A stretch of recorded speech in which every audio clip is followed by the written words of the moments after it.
Welcome back to Positive Birth Corner podcast, where we're changing the narrative around birth, one positive story at a time. And as you already know, this is our special week episodes of Black Maternal Health Week. This is our theme is rooted in justice and joy. And so we have really been highlighting some dope people, right? Amazing people who are doing beautiful community work right here, right in this Black maternal health world. And today I am so honored to have Representative Cephas with us. Thank you. No, thank you so much. Thanks for being very intentional about this conversation during Black Maternal Health Week. Yes. How are you feeling? I feel good. I feel great. I feel great that we are back being intentional, having a celebration about obviously the work that we've been able to accomplish here in Pennsylvania and how we've just really become the blueprint for so many other communities, so many other states. Yeah. We even have some projects being replicated in some rural areas in Pennsylvania, which I never thought we'd be in Republican areas talking about people's birthing experience. Look at feels us. good. Look at us. Oh, wow. What are your thoughts about like this theme, right? I've been talking about this theme all week of like rooted in justice and joy. What do you think about that? Like this is like the 10th year, right? And I'm just like, whoa, this is like a deep theme. I think it just is a reflection that, we all should have the freedom to have the birthing experience that we hope and wish for. And that, it's rooted in justice and rooted in, identifying and seeing people in the space during their entire journey, but not forgetting that joy part. When we talk about, someone's birthing experience, we should be excited. We should be celebrating.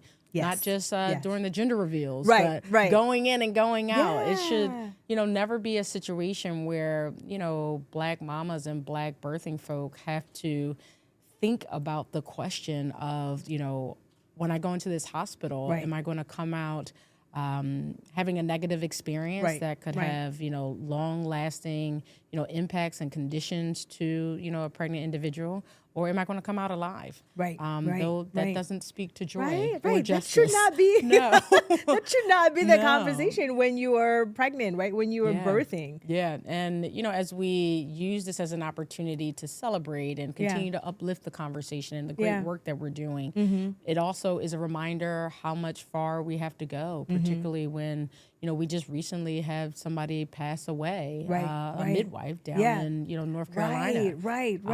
Which reinforces that we're not quite out of the woods just yet. So justice and joy mean to me in this space, people having the experience that they want. They, are able to come out and go in with a level of joy and excitement, but then also, being able to move the work in a way that's grounded in those two principles. Yes, right there. We need to like repeat that over and over again because you just named it.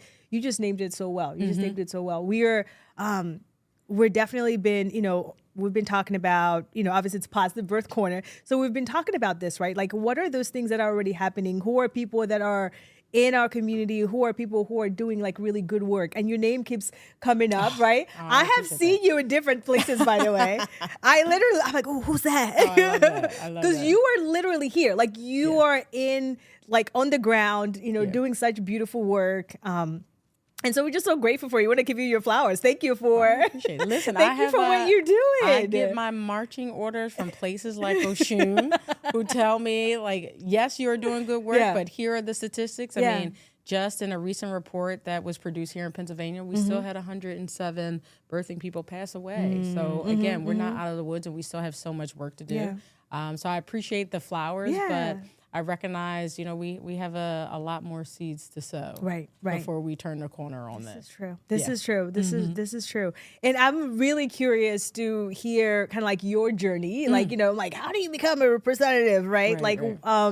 I was telling people this week about you, and so if you have new followers, it's because they're her. Thank you. They're like, oh, I know her. I'll take them all. Oh, this is cool. So there's a lot of people who are excited. Just double tap and share. Double tap and share, yes. We're really excited to, to hear from you, and I think that's kind of like what came in my brain. I was like, whoa, how do you become like, a representative? Like, what is that journey for you to bring you here? Listen, I would tell you, I had no intention Okay. on getting involved in politics or being elected. I really just was wedded to the work. Okay. Oh, wow. When I was growing up, I just saw significant challenges in my community, and I was, living those challenges. So when I think about my mom, in 1986, she was on a picket line, fighting the same fights that we're fighting today. Oh, wow. So better wages, better benefits, a better retirement plan, so she's not working at the same time. Yeah. And I was 2 years old actually at that time. Oh, wow. In a stroller. And I wasn't there, I can guarantee you, to hold up a poster board to, Right. Join the protest. Right. I was there because she couldn't afford childcare. And, it just made me think at a very early age and growing up, just seeing the fight that she had to want a better life for her and her 4 girls. Yeah.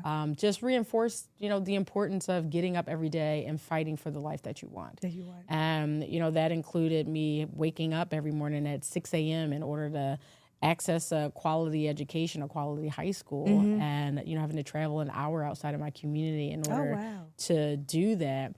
But then also having to stay till 7 p.m. because I was running track, and in order to afford college, which is extremely expensive. Not only was I working that minimum wage job that was $5.15 at the time, and we're just at a whopping $7.25 right now. Wow. Right. You're like, what's happening? No, we're still a little bit behind. Wow. But it was those, just lived experiences that, drove me into actually getting into policy work. Okay. And, wanting to transform the community that I grew up in. Yeah. And recognizing I didn't want the next generation having to travel an hour outside their community. So I was able to help bring a special admit school, a magnet school, over into our area. Oh, wow. But then also, recognizing that, we got to be transformative as we sit in these seats. And again, I was one of those women that you had to ask me 7 times to run because, we're just thinking of all the reasons why not. When, some other people just wake up and say, of course it should be me.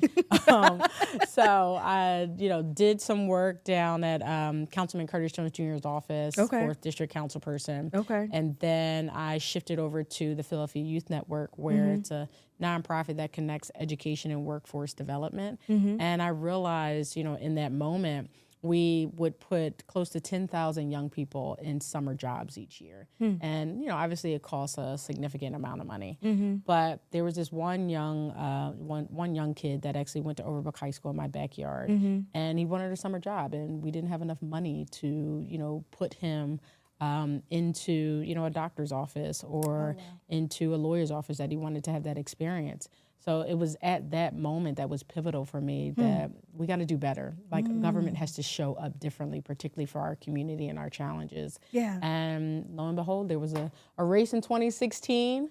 I actually had to run against the Democratic Party, so I wasn't a chosen one. And, just ever since then, we've just been up in Harrisburg trying to be transformative. Wow. Yeah. Oh, wow. Oh, wow. Long journey. That's, oh, wow. I am very new to this, policy work, to what it really takes, as someone who is, so I am an immigrant, I'm a mother, right? Birthed here in Philadelphia, and, a birth worker, right? A doula, childbirth, all of these things, right?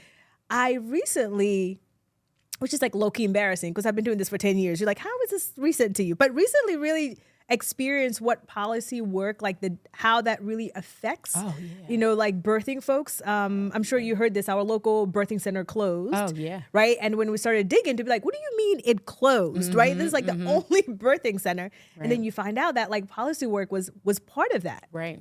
And you're like, whoa, okay, guys, let's start paying attention to what it is that's, that's going on. And I think that's why we've been so excited to really have this conversation with you, because we realize that when we talk about, Black maternal health, it is very much, it's multifaceted, right? There's all of these elements. Salima started us off, from Oshun, talking about, how Oshun Family Center has, therapists that they provide, right? They have lactation consultants, they have doulas, right? They have all of these people that are really supporting families. And it's like, also like one of the biggest things is like this policy work that does affect and really like changes people's lives. Yeah. And so, so I think as birth workers, we're like newer to this locally. We're like, oh, okay, we need to learn more. I'm curious to kind of like what brought you curious about Black Maternal Yeah. Health. I can guarantee you it was not, it wasn't in my, wasn't a crystal ball or wasn't on, I wasn't on my bingo card. I would say that coming in as an elected office. Yeah. But it was actually, I was sitting at a round table with then U.S. Senator Bob Casey. And he had organized a roundtable discussion of Black women and just wanting to hear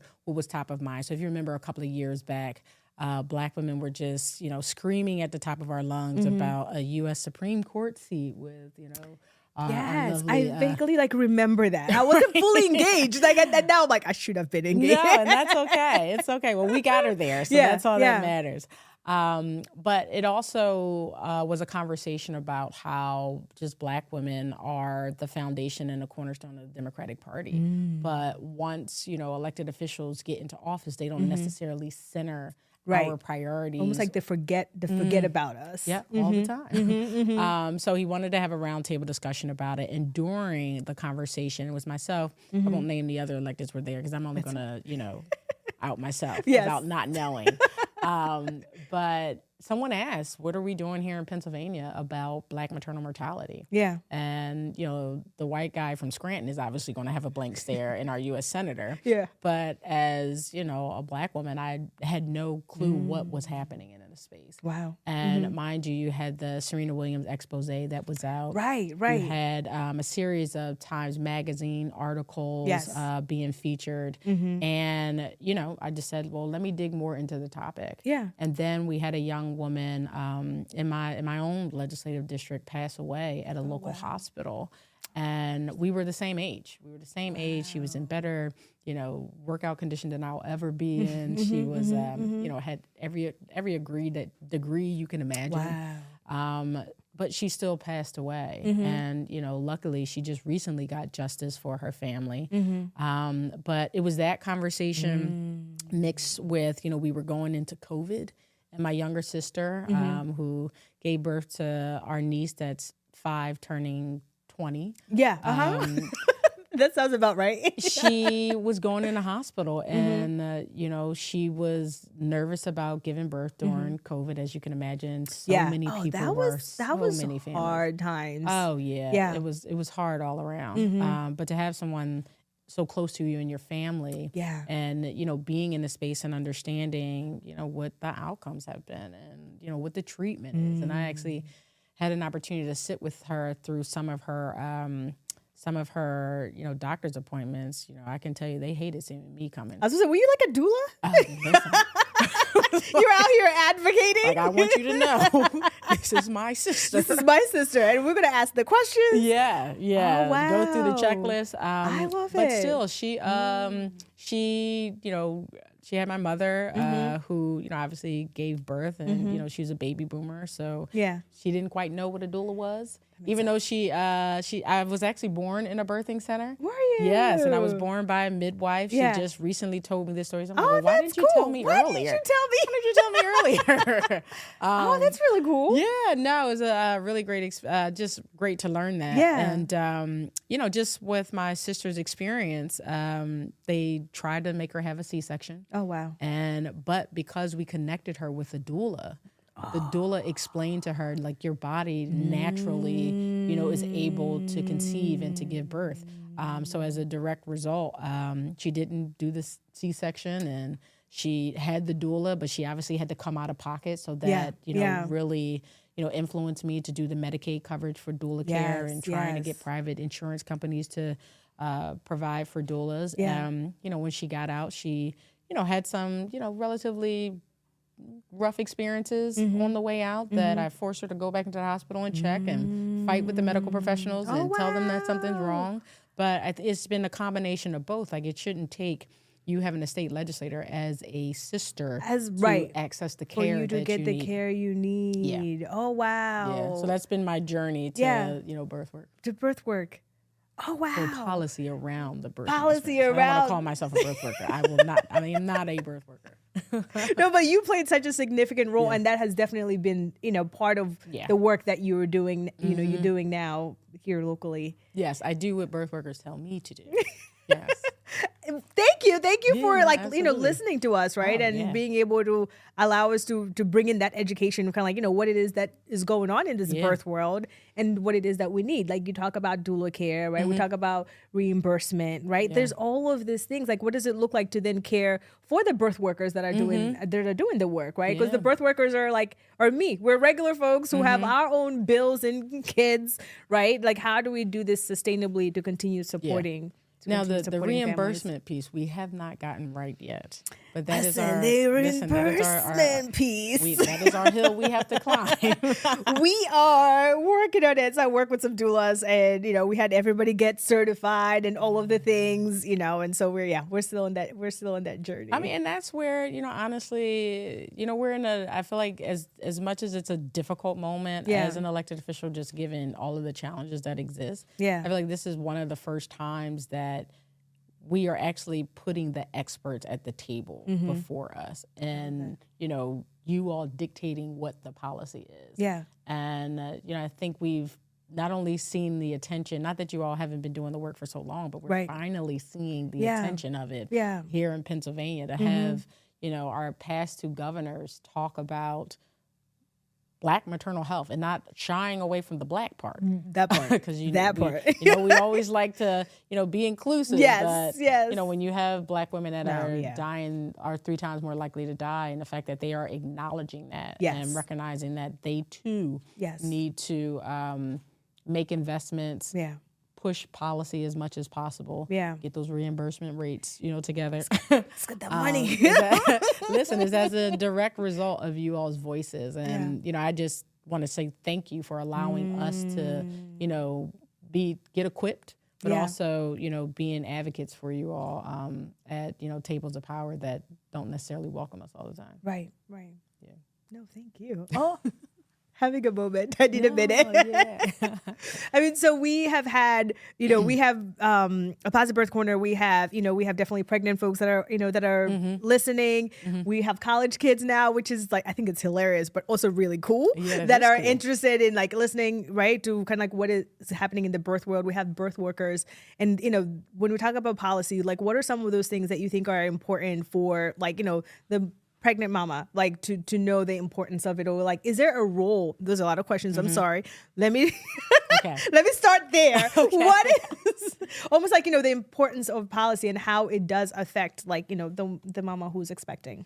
Yeah. So we look at it from multiple different levels. It's almost like a framework that we've created to really address the issue. I mean, obviously we're coming up with policy, right? But where we're coming up with policy are from the experts.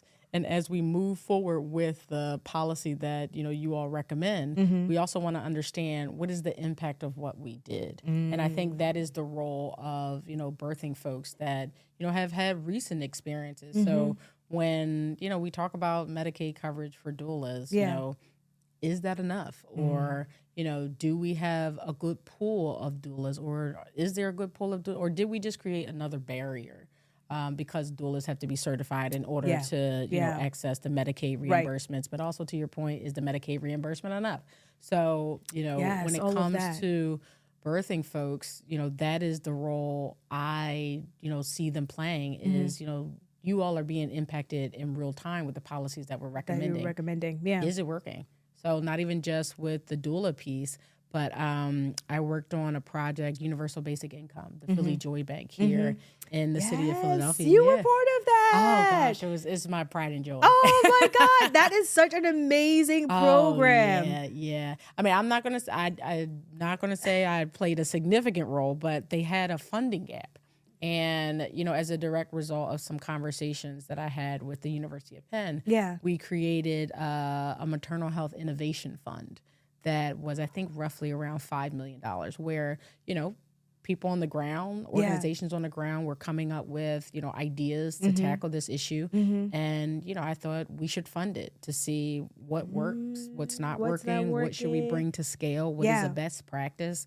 And at the time, I think University of Penn was working on Heart Safe Motherhood, which, connects a birthing person with their medical team and gets, their vitals in real time. So if they're seeing high blood pressure. So as a direct result of some of those conversations, we created this fund and the Philly Joint Bank, and I had no clue they actually got the funding. I was sitting in a city council hearing testifying about the role that Philadelphia City Council plays with this issue, because if we bring Philadelphia's numbers down, we inevitably bring the entire Commonwealth's numbers down. So as I'm testifying, they mentioned, Rep. Cephas, you gave us $250,000 for the Philly Joy Bank, from the Innovation Fund, and I just looked and said, it's amazing. Oh my But I mean, just to your point, the role that birthing folks can play is, I asked, some of the, birthing people that received the fund, what did you think? What did you Was think? it helpful? Yeah. Is this something that we should continue? Yeah. What other, pieces should we incorporate as a part of the program? They came back with some really great questions and really great recommendations and suggestions on, if this moves from a pilot to something being permanent, how to make it better and, have, a significant impact. I mean, they appreciated it was $1,000 a month for 18 months, 250, birthing people. And which is amazing. Yeah. I mean, and no strings attached. No strings attached. Right. You just have to be pregnant, guidelines. right? You just have to be pregnant and in a particular zip code where we've, seen, pretty difficult numbers. Yeah. And, everyone I spoke to said it was, a godsend. It was either going to, it spoke to a lot of other policy issues that we had to tackle. So whether that be paying for rent or paying for, affordable housing, accessing, products that you need, for, your newborn that is coming into the world. So it answered a lot of other questions. Yeah. But at the end of the day, we recognize the pilot works. And it's something that should be expanded on. But that's what happens when, the policy actually is dictated by the people. And, we have the ability to ensure that we are doing almost like quality control, to ensure that what we're proposing is working. Is working. And if it's not working, how do we pivot? How do you pivot? Like those reimbursement rates. Like that. I'm going to keep going. Listen, I'm not mad at it. I'm grateful for it. Okay. Yeah. Wow. No, that's so powerful because it is really all connected. It is really all connected. Yeah. Everybody plays a role. Everybody plays a role. And I always just tell people that are in this space, because when I first got into the space, there was, a dynamic between hospitals versus, birthing centers versus doulas, midwives, the role that they play in actually the hospital room. Yeah. And, whose fault is it that our rates are where they are, and who's going to be deputized to fix it. Right. And, just from my perspective, like understanding that everything is nuanced, it's just like find your role in this space. And play your part. Yeah. Because it's going to take all of us. It's going to take all of us. Yeah. Wow. Yes. No, this is new. This is all new to me. And I'm like, all right, teach me. Let me know what is my role. One of the things that we have been doing, I think it's March of Dimes. They are kind of like, asking community members to be part of kind of like storytelling, like their stories. But you also should be reimbursed for that. Oh. Also should be reimbursed. Somebody write that down. I learned that already. You should be paid similar to birthing folks that are asked to tell their story. Yeah. They should be paid for their time. I love that. Pay for their time, pay for their expertise. Yeah. And, ensuring that we're creating an environment that removes every single barrier that gives them the ability to tell their story. So whether that be childcare, providing transportation, that's true. a stipend, right? Making sure that there is, something to eat when they get there, water. Yes. Some of the basic things that you would, overlook, but, they too are coming to the table as experts like doctors. Like doctors, like doulas, like midwives. We're asking them to, particularly if it wasn't a great experience, to relive a potential trauma that they went through. It goes back to, the first question that you asked, like, what does justice look like? What does joy look like in this space? And justice is to ensure that you have the freedom to, give birth without the fear of the trauma. Yeah. Right. God forbid making it out alive. This is true. Yes. No, you're right. And as we're asking the community to be part of this work, right? That pregnant mama, that mom in postpartum, like to also honor them, on that journey, even though we're like, it's for the greater good. It's like, okay, yes, but also the journey. Yeah. But also, what does it look like to care for you the same way, like doing work to care for, for birth workers? Yeah. But then also giving them the space to, feel and, manage what, they've gone through. Yeah. I mean, we know that statistically, 51% of the deaths are happening during the postpartum period. Yeah. And it's, due to mental health conditions, substance use disorder. Yeah. And, I just, even in this process, learning the multiple different layers of postpartum. So depression, anxiety, and it runs the gamut. Yes, so, yes. And we have to acknowlge that and be intentional about it. And be intentional about it. Be intentional about it. Yeah. Wow. So you're continuing this work and room on the streets. I don't know what streets, but I hear you're running for Congress. Yes. Can you break that down for us? Oh, absolutely. What that means? Yeah. So I launched a race for the 3rd Congressional District. Okay. Which is, part of the heart of the city of Philadelphia. It represents over 700,000 residents across our city. Okay. It ranges all the way from Chestnut Hill to, I call it the Northwest, but if you're actually from Germantown, you call it Uptown.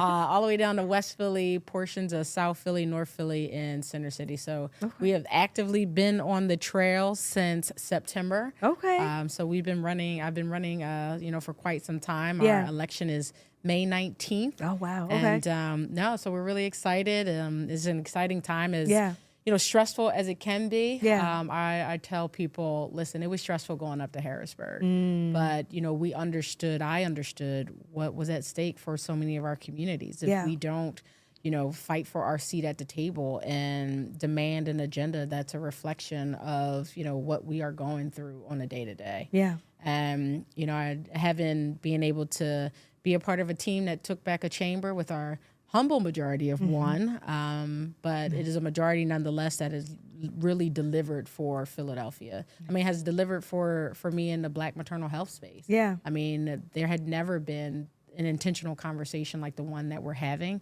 if we did not have that majority. And that's what I think of, Congress. Yeah. We need to just get some experience, down there that are ready for the fight, but also ready to be transformative. Yeah. So excited about the race. Oh, and my God. A lot of great conversations. Yeah. People have a lot of great questions. Yeah.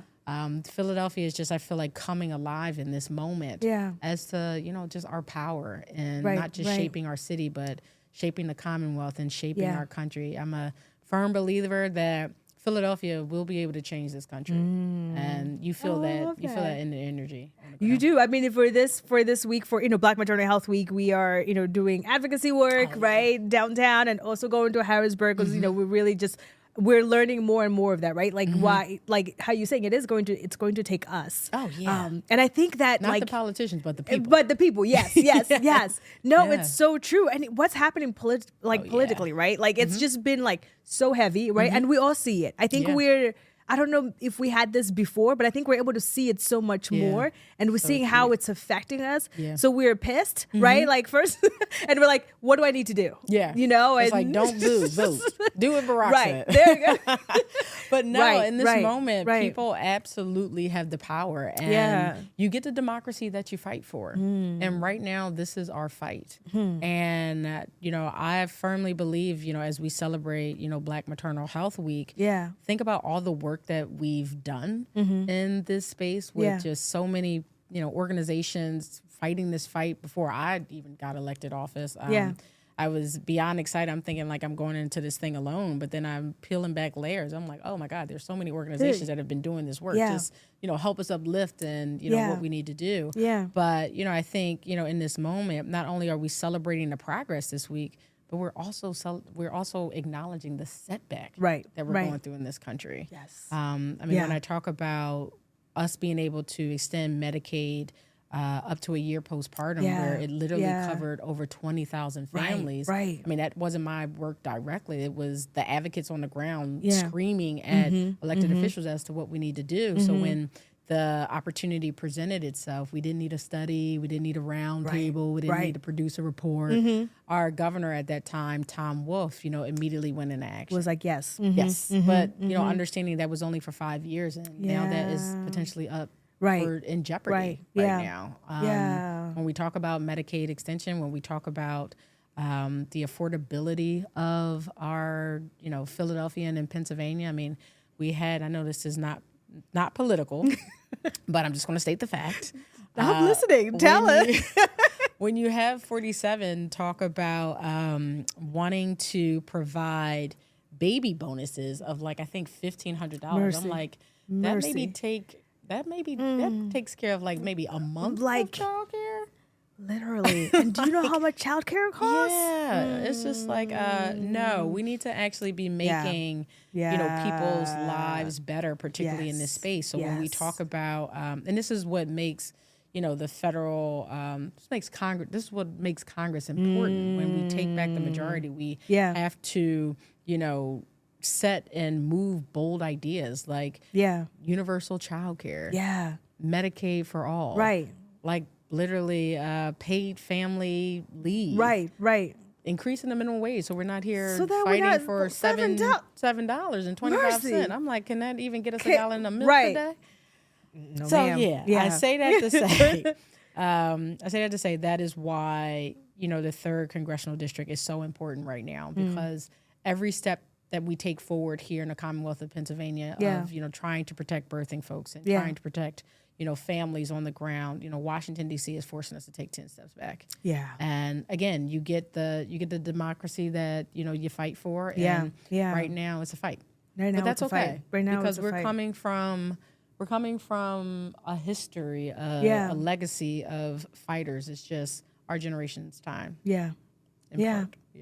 I love that. You're right. And we're going to do it together. Oh, we are. We don't have to do it alone. No. We're going to do it in community. Oh my gosh, thank you. I appreciate you. Thank you so much for. Oh wow, I need to go process that. I need to go process that. But I'm going to ask you kind of like our last question that we've been doing in the name of this theme of rooted in justice and joy. When you take off all your hats that you wear. When is that ever? I don't know, but hopefully you have like moments of like, want to know like what brings you joy, whether that's something, it can be anything. Yeah. What actually brings me joy is my family. My family and just being, as families come with so much. Yeah. But at the very least, you could, just sit back and, be yourself and, take off your cape for just a second. Right, because they just know you as you. Yeah, they just know me as me. Yeah. And so hanging out with family. Yeah. Actually, sometimes I'll just sit in church. Yeah. And just sit in like the back pews. Yeah. Elected officials are always sitting in the front. I go to the back. You like, I want to be in the back. I'm just going to, again, sit and take it all in. Just take the take cape it all off. in. Yeah. So I would say my family, sitting in church and being active. Reading. I'm reading this book right now called what are you reading? The Power of Positive Thinking. Yo! Yeah. The positive That's power cool. of powerful well, thinking. It aligns with Positive Birth Corner. Oh, yeah. And there was this that. other book that I love that's like all the rage right now. It's called Let Them. Which yes. amazing. Is it okay? So I started it. So good. And I did not finish it. Should I finish it? Is it good? It just changes your perspective. It changes your perspective. Okay. How you show up in places. Yeah. How you interact with people. Okay. Particularly when people's energy is off. Yeah. And, you gotta stay grounded in who you are, what your mission is, what your purpose is. What your life. purpose is. Yeah. So that's what brings me joy. Just reading and family. And don't miss church. Don't miss church. I love it. Oh, wow. Thank you. No, thank you. Thank you so much. Listen, I am so grateful for Representative Sivas for being here with us. Again, we are really being rooted in this theme of rooted in justice and joy. So thank you so much for being here, and we will be back. This episode is sponsored by Oshun Family Center. Oshun provides therapy for the culture through psychotherapy and holistic healing, including doula and lactation support. Their work is rooted in creating a welcoming space for healing, refuge, and breaking generational cycles, always centering community and dignity in choice. For more information, please check out Oshun at www.oshunfamilycenter.org.